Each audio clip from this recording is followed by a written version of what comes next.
Hey everyone, it's Angela, and today we're making the easiest Velveeta Mac and Cheese ever. It's one of my favorite recipes because I'm not going to strain my pasta. We're going to do this all in one dish.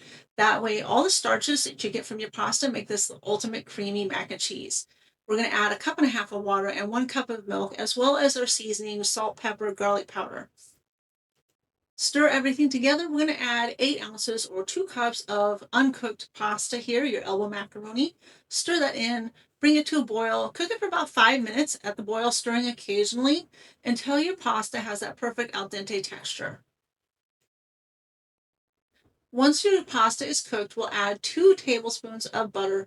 We're going to stir this in. We're going to continue stirring it until the butter is completely melted. Once we've done that, we'll add the cubed Velveeta mac and cheese. That's about 8 ounces or a half a pound that we're going to use for this recipe.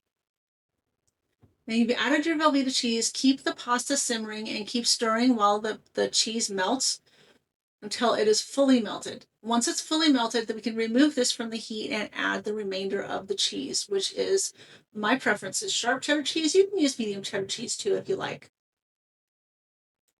Once you remove this from the heat, you're going to add that it's a half a cup of sharp cheddar cheese and stir this in until it's completely melted too. Now you have a perfectly creamy, cheesy delight. This is the mac and cheese that I make when I need the perfect comfort food dish. It is so wonderful. Anyone who loves mac and cheese is going to be obsessed over this dish. Be sure to like the video, give it a thumbs up if you enjoyed it, subscribe, visit Bake It with Love where I have over 2,000 recipes to help you love the food you make. Thanks so much for watching and we'll see you again next time.